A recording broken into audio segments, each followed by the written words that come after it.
बोले पुरुषोत्तम भगवान की जय। अथ 21वां अध्याय प्रारंभ। श्री गणाधिपते नमः। श्री भगवान नारायण नारद जी से तथा सूत जी सोनकादि ऋषियों से कहते हैं, हे ऋषियों, भगवान विष्णु से लक्ष्मी जी कहती हैं, हे दयानिधे, आपने अप्सरा उद्धार की कथा मुझे सुनाई। अब आप पुरुषोत्तम मास के स्नान का फल और माहात्म्य का वर्णन सुनाइए। भगवान विष्णु लक्ष्मी जी की इच्छा को सुनकर प्रसन्नता से कहते हैं, हे लक्ष्मी, तुम्हारी इच्छा के अनुसार मैं पुरुषोत्तम मास के स्नान का माहात्म्य वर्णन करता हूँ। जो लोग पुरुषोत्तम मास में नित्य प्रति सूर्योदय के पहले स्नान करते हैं, उनके समस्त पाप तत्काल नष्ट हो जाते हैं और उसको शारीरिक कष्ट बाधा कभी नहीं होती। सभी कार्य निर्विघ्नता से पूरे होते हैं।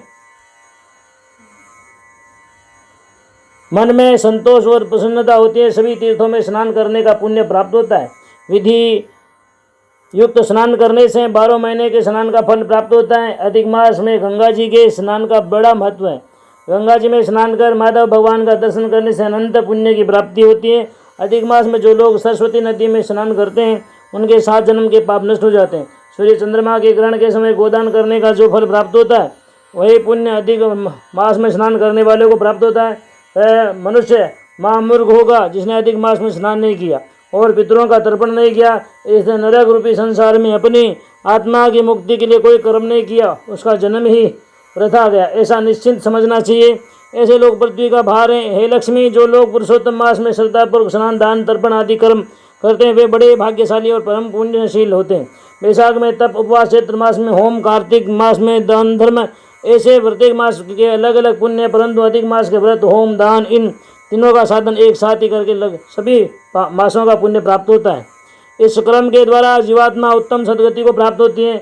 वह मनुष्य जब तक जीवित रहता है उत्तम सुख, धन धान्य से परिपूर्ण दीर्घायुषी जीवन व्यतीत करके मृत्यु के बाद मोक्ष को प्राप्त होता है। वह जीवात्मा 64 योनि का भ्रमण और आवागमन से छुटकारा पाकर परम ब्रह्म में लीन हो जाती है। हे लक्ष्मी, अधिक मास में स्नान का कितना पुण्य, इस विषय में पुरातन का इतिहास कहता हूँ। दक्षिण दिशा में गोदावरी नदी के तट पर पैठण नाम का एक सुंदर नगर है। उस नगर में चारों वर्णों के लोग रहते थे और अपने अपने कर्म में लगे हुए सुखी और संपन्न थे। वहाँ अपने धर्म का पालन करने वाला धर्म शर्मा नाम का एक ब्राह्मण रहता था। वह सज्जन, विद्वान, अनेक जनों से पूजित भगवान का भक्त था।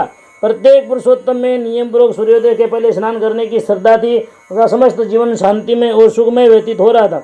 वृद्धावस्था आ गई, शरीर अवस्था के प्रभाव से कमजोर अशक्त हो गया। गोदावरी नदी उसे घर से कुछ दूरी पर थी। नित्य प्रति उतनी दूर कैसे स्नान के लिए जा सकूंगा, यह विचार उसके मन में चिंता का विषय बना हुआ था।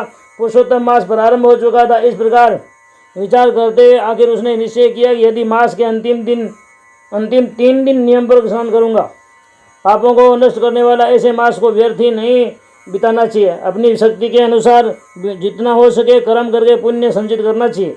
हे लक्ष्मी, इस प्रकार उस ब्राह्मण ने मन में निश्चय करके पुरुषोत्तम मास के जब अंतिम 3 दिन शेष रहे, तब से स्नान का नियम प्रारंभ कर दिया।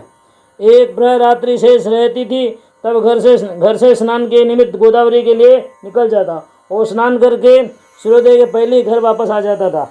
2 दिन स्नान का और घर वापस आने का समय निर्विघ्नता हो गया।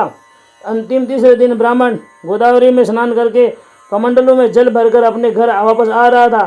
थोड़ा थोड़ा अंधकार था, सूर्योदय की आभा प्रकट हो रही थी। ऐसे ही समय मार्ग में एक बड़े भयंकर आकृति वाला प्रेत ब्राह्मण के सामने प्रकट हुआ।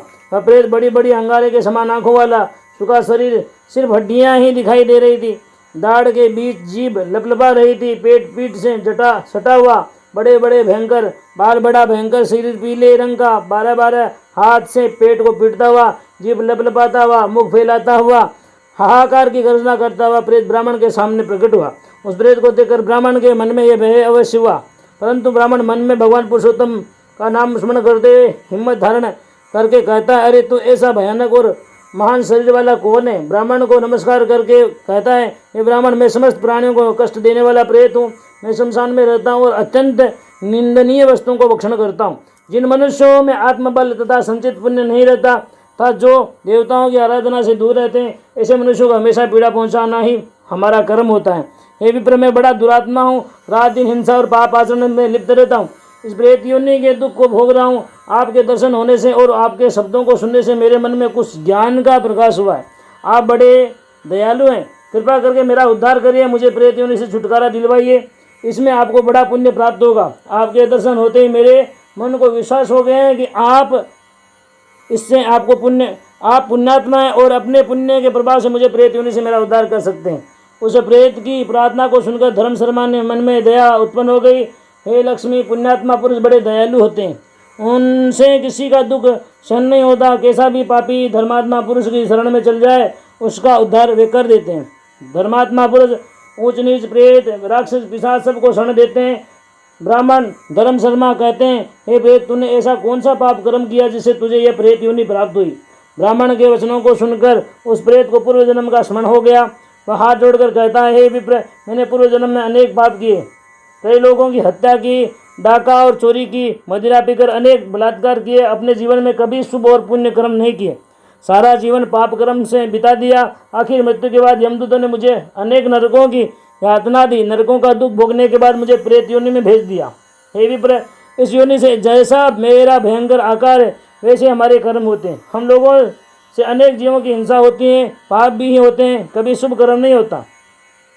अनेक कल्पों से मैं इस प्रेत योनि का दुख भोग रहा हूँ। आज मेरा अहोभाग्य था जो आप पुण्यात्मा के दर्शन हो गए। इससे मैं समझ रहा हूँ कि मेरा पापों के प्रायश्चित का समय आ गया और आपके द्वारा मेरा उद्धार हो जाएगा।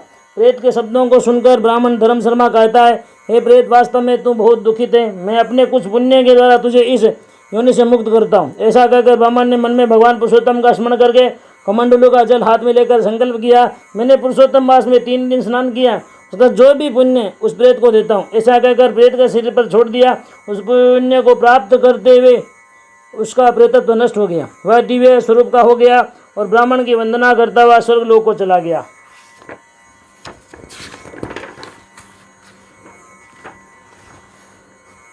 वह ब्राह्मण भी घर में आकर भगवान पुरुषोत्तम की आराधना में निमग्न होकर पुरुषोत्तम मास का उद्यापन करके समापन किया। इस प्रकार वह ब्राह्मण अपनी शेष आयु को पूरा कर मृत्यु के बाद उत्तम दिव्य स्वरूप धारण करके विमान पर बैठकर स्वर्ग लोक को चला गया। हे लक्ष्मी, सिर्फ 3 दिन के स्नान का इतना पुण्य है, तो संपूर्ण मास के स्नान का कितना महात्म्य हो और पुण्य होगा।